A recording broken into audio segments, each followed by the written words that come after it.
Hi guys, welcome back to my YouTube channel. So in today's video I'll just be teaching you how to achieve this beautiful pink eyeshadow look that you can do on your face or your client's face. So if you're a makeup artist, you can stick to this. And if you're also a makeup lover, like you want to be doing your makeup by yourself, this is a great video for you because the products I'm using are quite affordable and they are products you can get anywhere easily. So first off, we'll start off by cleaning the client's skin or cleaning your face.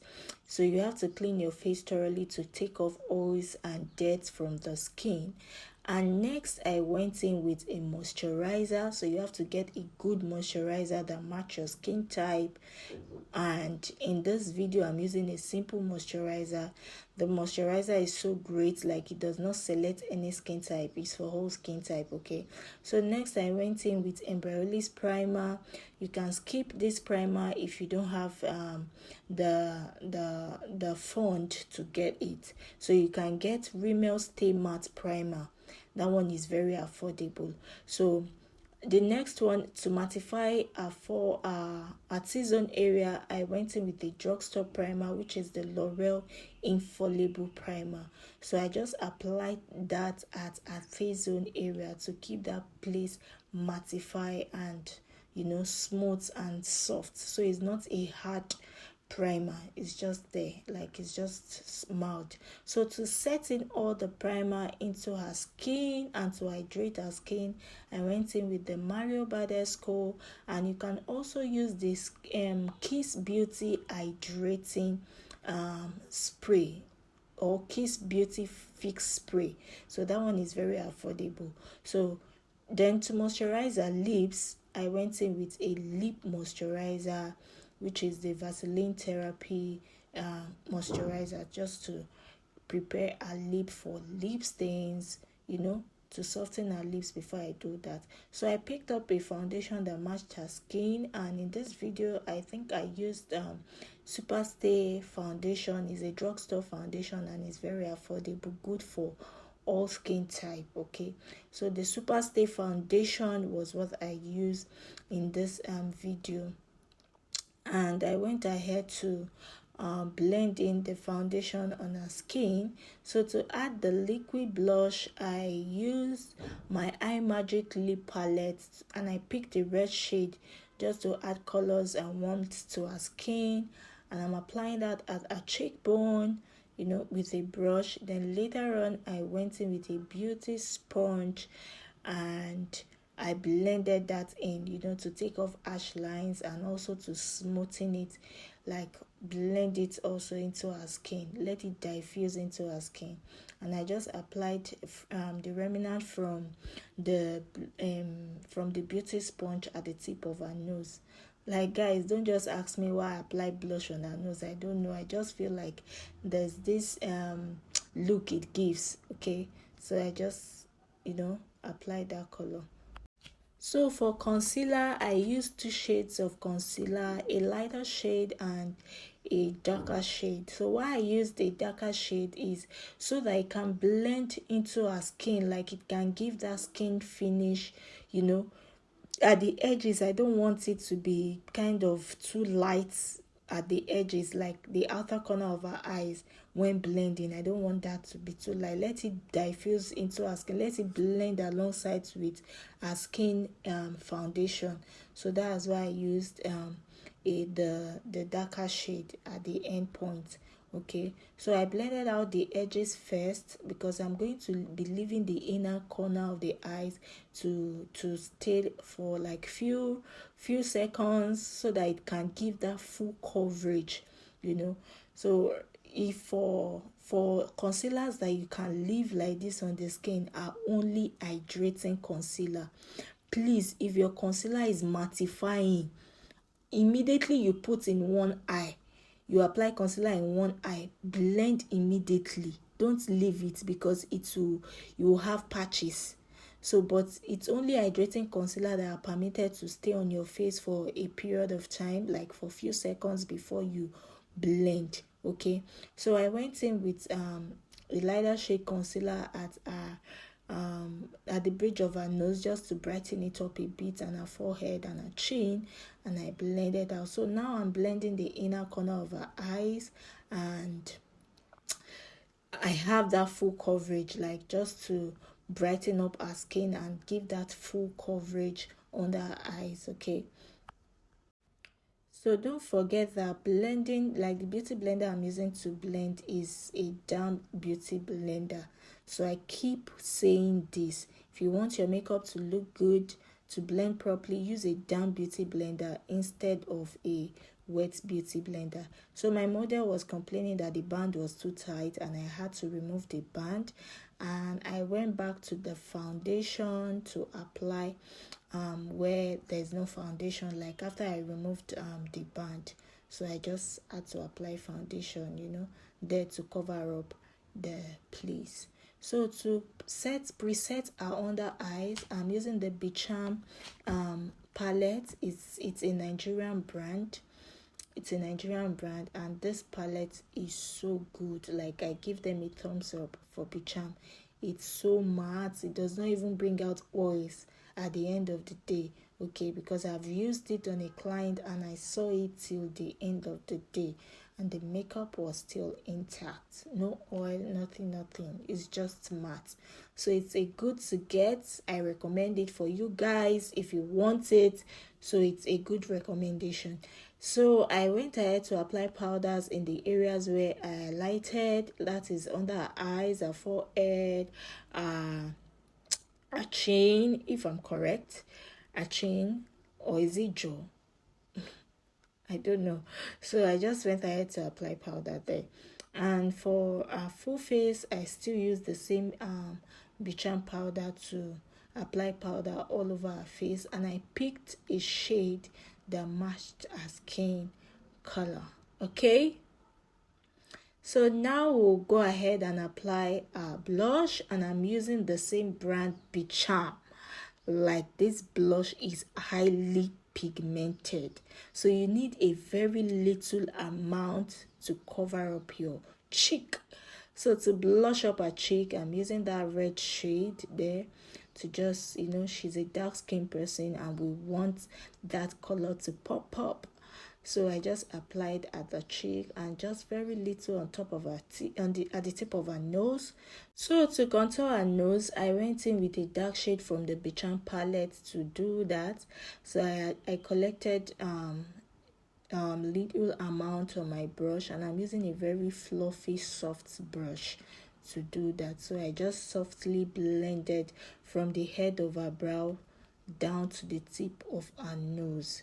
So to bake snatch her nose and also to bake the under eyes, I'm using the almighty Merak setting powder.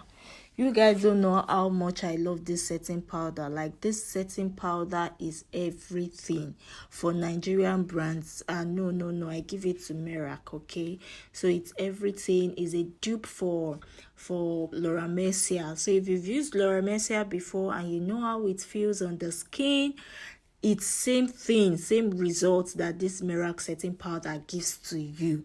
So Laifa Beauty, thumbs up to you. Okay, so this is a good one. And I'm still hoping to get a blush, because I love the colors on that blush. Like a new a new blush a new product that she just launched. She launched a blush palette.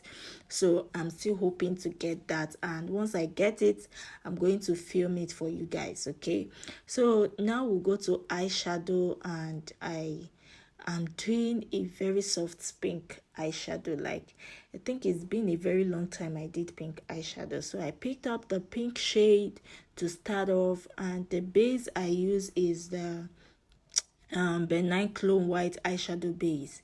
So I used that to start off as a base, and I went ahead to pick that pink shade, and now I'm using this red shade. Like, after I used the red shade, I was like, what is wrong with me? What did I just do? Because I wanted it to come out like, you know, to give that pink color, and the first one wasn't giving me the vibe I wanted. So Then later on I picked this shade just to blend out the red, like to tone it down because it was too much. And now I went in with my Juvia's Place eyeshadow palette and I picked that shade to tone them down because they are becoming too loud and that is not what I want. So I picked a shade, a dark, it's like a dark shade. It's not black, it's kind of grayish, kind of a dark gray shade. So it's not really black. So I just use that to just, you know, bring down the pink, to tone them down because they are becoming too loud and too much. I'm not a loud girl, baby. So I just had to pick that to just blend it down and tone it down. But the pink is actually still showing, but not as much as when it was the first one. So before I applied the eyeshadow on the base, I had to blend out the base again so that my eyeshadow won't break. So this one will help your eyeshadow stay longer. So after applying your transition shades and you've done your transition eyeshadow, then you want to apply eyeshadow on the eyelid. You blend out the eyeshadow base first before you now go and apply eyeshadow on the eyelid to give that smoothness, and it will also help your eyeshadow last long. So I added a shade. It's a very light pink. It's not showing pink though on the camera, but it's a very light pink. So to further bring out the pink shade, I had to use an orange shade, like blended on top of it to bring out that shade, like to bring out that pinkness, if I'm correct. So now I went ahead and I applied my glitters, and I'm using a pigment from the Bunny Beauty pigment, a pink shade, but a very light pink at this time. So I just applied that on the eyelid to just pop out the pink color. So now we went in with the brows, and I'm doing an eyebrow. I'm using a brow gel because I love using brow gels. I'm not good with pencils because I feel like I can't control my hand when I'm using pencil, but when I'm using a brow gel and a brush, I can control my hand and line properly. So if you're good with pencil, please keep it up. As I said in my previous videos, makeup has no rules. So it has no rules, okay? Just do what works for you, okay? So guys, if you have not subscribed to my YouTube channel and you're yet to subscribe and you love what I am doing, guys, please just hit the subscribe button, okay?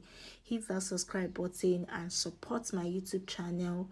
Like and share, you know, and give a beautiful comment. Just leave a beautiful comment, okay, so that YouTube can help me push these videos to those that will be interested, okay? So now I applied eyelash, and I already applied glue on the eyelashes, and I just placed it on top of a real lash, like on top of a real lash. And now I'm taking off the setting powder, and I use the MAC Studio Fix powder to just blend out the setting powder off her skin, and also to smoothen her under eyes, okay? So I'm applying the powder in the areas where I lighted, and now we are going to line the lips, and I'm using this lipstain from Avour Cosmetics in shade 12.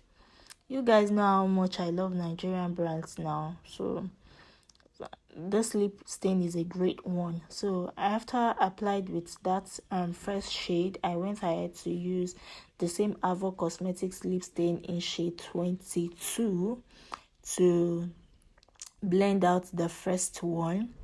Then now I'm using the Avour Cosmetics lip stain in shade 39. So Avour didn't pay me to do advert for them, but you know, when something is good, you appreciate them. So now I'm blending her lips, you know, just to blend out harsh lines. And this is where your moisturizer helps you, because if I didn't moisturize her lips, I won't be able to blend properly. Like, her lips will just be breaking, okay? So to clean up, to properly line the top of her lip. I went back with the Avour lipstain in shade 12 to now properly line on top of her lip. You know, we want it looking neat and, you know, gorgeous. So now I applied a lip gloss from Becharm Cosmetics. I just applied that on top of her lips, and now I am setting my makeup in. Gosh, how do you see this look? Please drop in the comment section, okay? And don't forget to hit the subscribe button, drop it, like this video. In fact, share it to your friends, okay? Let them come and watch my videos.